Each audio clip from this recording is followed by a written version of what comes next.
sórí ètò yín ètò wa Ààrẹ Elédùmarè. Síwájú ohun gbogbo, mo júbà akọ́dá ṣẹ̀dá tẹ́rẹrẹ kárí ayé Ọlọ́run tí ń jẹ́ èmi ni má ṣe bẹ̀rù.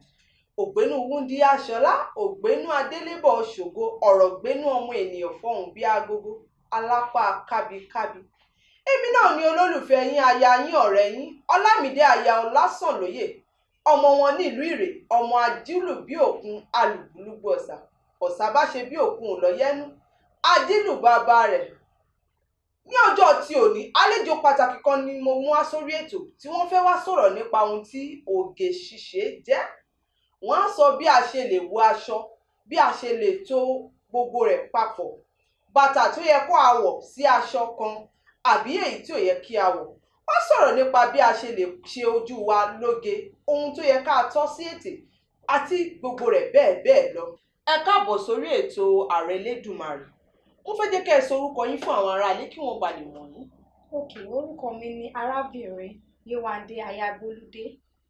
Orúkọ wọn lẹ ti gbọ́ yẹn, arábìnrin Yéwándé aya Bólúdé. Mo fẹ́ jẹ́ kẹ́ ẹ sọ̀rọ̀ nípa ohun tí oge ṣíṣe jẹ́. Oge pín sí oríṣiríṣi ọ̀nà. Oge ara wà, oge ojú wà, and oge àti ẹwà ó wà papọ̀ ni. Nítorí obìnrin ó gbọ́dọ̀ láti máa múra dáadáa, obìnrin gbọ́dọ̀ ṣoge, obìnrin gbọ́dọ̀ ṣe rìn, a gbọ́dọ̀ rí obìnrin kó dọ̀tí àbí kó máa rìnrìn nígbèrégbè. Obìnrin ò kí ń ṣe pé èèyàn mímọ́ lobìnrin gbọ́dọ̀ jẹ́, so obìnrin gbọ́dọ̀ máa ṣe oge àti ẹwà. Nípa kí obìnrin máa ṣe ẹwà ní pé kóbìnrin máa kun ojú ẹ̀, obìnrin gbọ́dọ̀ ṣe irun. Kò í ṣe pé àwọn dáàdì àwọn máa wà àwọn tó wà níta, obìnrin ò gbọ́dọ̀ gbà kí irun tú sí lórí, kó má ṣe irun, kó look unkempt. So oríṣiríṣi ọ̀nà ni ọ̀rọ̀ oge ṣíṣe yìí. Ṣùgbọ́n obìnrin náà gbọ́dọ̀ mọ ìmúra mú, èyí ò gbọ́dọ̀ tó blue lórí purple, kò gbọ́dọ̀ tó green lórí red. So àwọn kọ́lọ̀ yẹn ó gbọ́dọ̀ bára mu.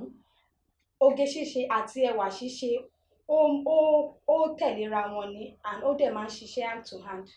Ẹ tò àwọn colours yẹn, ẹ tò papọ̀, ìmúra yín gan bára mu. Ó gbọ́dọ̀ lọ papọ̀ torí iṣẹ́ ọwọ́ yín ni. Ẹ jọ̀ọ́, mo fẹ́ jẹ́ kẹ́ ẹ sọ fún àwọn aráalé iṣẹ́ tí ẹ ń ṣe ní pàtó. Iṣẹ́ tí mò ń ṣe ní pàtó ni makeup, professional makeup artist ni mí. And nǹkan tá à ń pè ní professional makeup artist ní èdè Yorùbá ni ẹni tó ń tún ojú ṣe. Àwọn ò kí ń ṣe irun bọ̀, a máa ń ṣe ojú obìnrin tó jẹ́ pé ó máa rẹwà lójú, ó máa rẹwà láwùjọ. Ṣe ìgbéyàwó, àwa la máa ṣe makeup fún, tí ìyàwó ọkọ gan máa wò pé ìyàwó mi lélẹ̀, nǹkan tí mo rà lélẹ̀. Ṣùgbọ́n makeup yìí náà kò gbọ́dọ̀ pọ̀ jù, ó gbọ́dọ̀ wà níwọ̀nba tí ojú èèyàn dẹ̀ máa rẹwà. Nǹkan mí nípa makeup ni pé a gbọ́dọ̀ kún kọ́lọ̀ ẹni yẹn gangan sí ojú ara ẹ̀. A lè kún kọ́lọ̀ èèyàn pupa sójú èèyàn dúdú, a dẹ̀ lè kún kọ́lọ̀ èèyàn dúdú sójú èèyàn pupa. Kò dẹ̀ dá kí makeup pọ̀ jù. So iṣẹ́ tí mò ń ṣe gangan ni iṣẹ́ ẹwà tó dẹ̀ jọmọ́ ká máa beautify, ká máa gbẹ́wà jáde lójú. So iṣẹ́ makeup ni mò ń ṣe nù. Ọ̀rọ̀ lẹ ti gbọ́ lẹ́nu arábìnrin Yéwándé, wọ́n ní iṣẹ́ makeup ni àwọn ṣe, kákunjú. Àmọ́ irú àwọn àmọ̀ràn wo lẹ lè fún àwọn obìnrin tó bá wà níta tí wọ́n nífẹ̀ẹ́ sí ká máa kun ojú, ká máa ṣe ojú lóge? Àmọ̀ràn tí mo lè gbà fún wọn ni pé kéèyàn tó fẹ́ máa kun ojú ṣe fún rẹ̀ ká ba lè ṣe dáadáa, ní pé ó yẹ kí wọ́n wá àwọn professional yẹn lọ tí wọ́n bá lè kọ́. Nítorí àìmọye èèyàn ló jẹ́ pé wọ́n máa ń kun oríṣiríṣi nǹkan síra wọn lójú, tẹ́rọ àbáyàn tàdé máa ń rí níta. Ṣùgbọ́n nǹkan tí wọ́n lè ṣe ni pé bí product tó bá kọ́lọ̀ wọn mu kí wọ́n wá. Product powder, product foundation, product lipstick, ó ṣe dandan ní kéèyàn tó nǹkan tó máa pọ̀, tó máa ṣe yan sẹ́nu, nǹkan tó máa blend pẹ̀lú kọ́lọ̀ ojú wọn ló ẹ̀ kán ṣe sójú. So gbogbo obìnrin ta ẹ má ṣe pé mi ì fẹ́ kun ojú, SU ni mí, ìyàwó pásítọ̀ ni mí.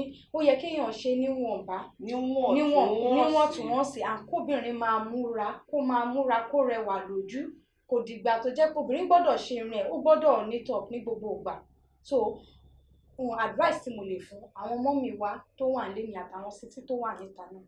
Ọ̀rọ̀ lẹ gbọ́ lẹ́nu arábìnrin wa, wọ́n ní kí a máa ṣojú lóge. Kò dìgbà tẹ́ bá tó kun gbogbo ẹ̀ tí gbogbo ẹ̀ ṣe yìnyín káwọn èèyàn wá wò pé ta ló ń kọjá, arábìnrin ṣe wá dàbí òkú. Mi ò bú ẹnikẹ́ni o, àmọ́ ẹ jẹ́ ká máa ṣe gbogbo rẹ̀ níwọ̀ntúnwọ̀nsì. Ẹ wojú tèmi náà, àwọn ọlọ́ṣẹ́ o, bó tiẹ̀ jẹ́ pé mo kọ́ wọn lójú pé èmi ò fẹ́ kó pọ̀ jù, nítorí pé mo jẹ́yàn kan tí ò nífẹ̀ẹ́ sí kéèyàn máa kun ojú kó pọ̀ jù ìwọ̀nba tí wọ́n ṣe gan mo nífẹ̀ẹ́ rẹ̀ àwọn ọlọ́ba mi wé kèlè orí mi iṣẹ́ ọwọ́ wọn lẹ rí yẹn ṣùgbọ́n ẹ̀yin tí ẹ bá mọ̀ pé ẹ bá fẹ́ kọ́ iṣẹ́ ká ṣe ojú lẹ́wà ẹ sọ fún àwọn aráalé bí wọ́n ṣe lè kàn sí yín àbí tí wọ́n bá fẹ́ rà. ẹ lè wò wá lórí Instagram Wendy Beauty Artistry ẹ dẹ̀ lè bá wa sọ̀rọ̀ náà lórí Instagram a dẹ̀ máa kọ nọ́mbà wa náà fún yín ṣùgbọ́n ọ̀rọ̀ makeup bí téèyàn bá fẹ́ kọ́ èèyàn gbọ́dọ̀ wá àwọn tí wọ́n mọ̀ ṣe dáadáa lọ ìlú Ìbàdàn làwa wà ṣùgbọ́n bójẹ́ kò lẹ ti fẹ́ kọ́ bójẹ́ Ìlọrin bójẹ́ Òṣogbo a ní àwọn professionals tá a lè connect yín mọ́ a dẹ̀ lè kọ́ yín ní online class náà tí a máa kọ́ yín tí wọ́n ń ṣe makeup yìí lójú tẹ́ ẹ dẹ̀ máa mọ̀ ṣe dáadáa. Ó dà bẹ́ẹ̀ ọ̀rọ̀ lẹ ti gbọ́ yẹn wọ́n ní tí ẹ bá fẹ́ kọ́ àwọn láwọn táwọn máa connect yín mọ́ ibikíbi tí ẹ bá wà ẹ kọ pé wọ́n sí orí ẹ̀rọ ìbánisọ̀rọ̀ ó máa wù mí tí ẹ kẹ́ ẹ sọ ẹ̀rọ ìbánisọ̀rọ̀ yín. 070-88-38-45-52 ẹ̀rọ ẹ̀dẹ̀ lè kàn wá lórí WhatsApp pẹ̀lú nọ́mbà yẹn náà òkè wọ́n ní ká pè lẹ́ẹ̀kan sí 070-88-45-52. ọ̀rọ̀ lẹ ti gbọ́ yẹn ibi kọ́ ló máa parí sí o àmọ́ ẹ jẹ́ kí n sáré dókè lọ́hùn.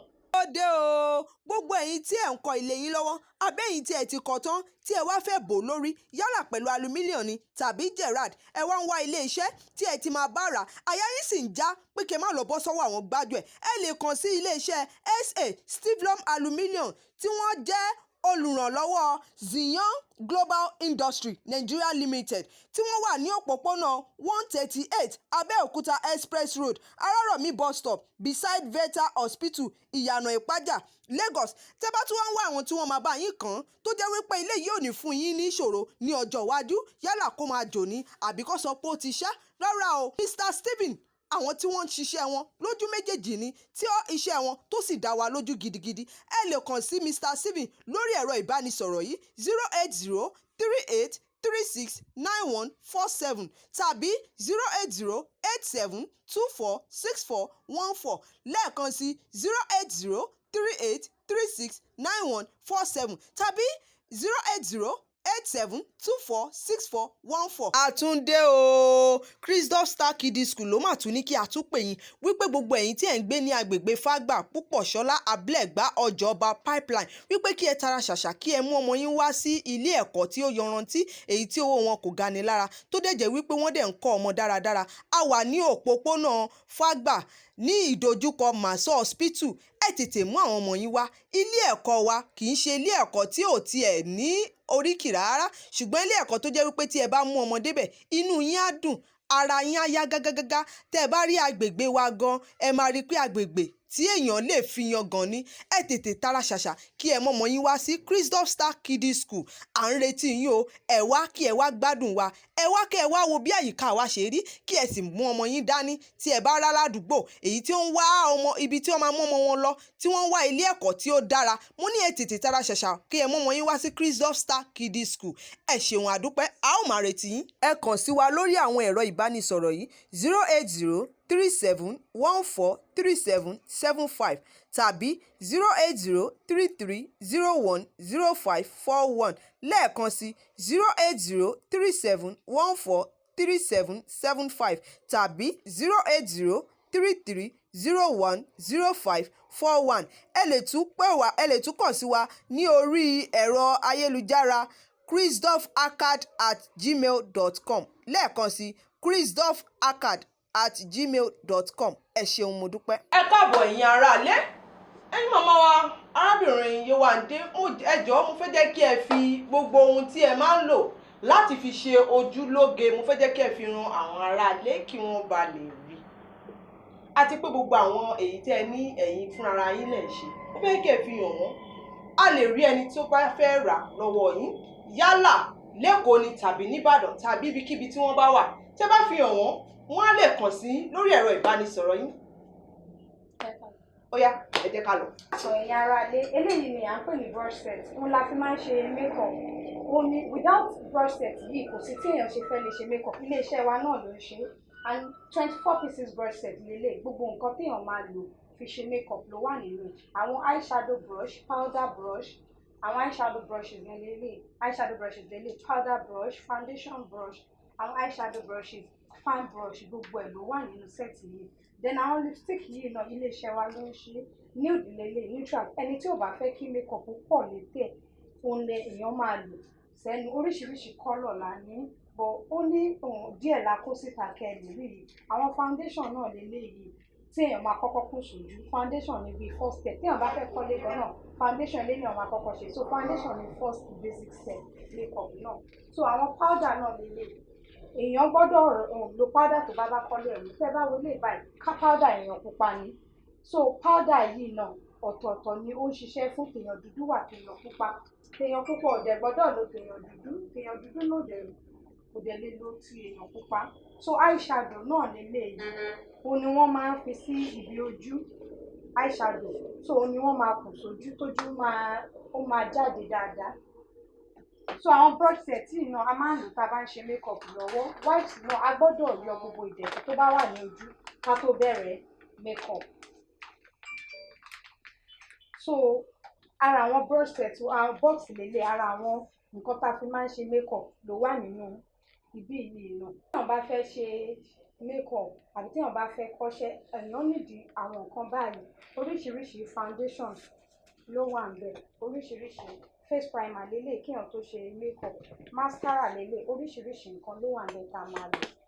Brush set náà tá a bá fẹ́ ṣe wedding náà oríṣiríṣi la máa ṣe fún ìyàwó adìyẹ wedding náà tó máa báṣọ mu. Ẹ̀rọ ìbánisọ̀rọ̀ tẹ́ lè pè wá sórí ẹ̀ ní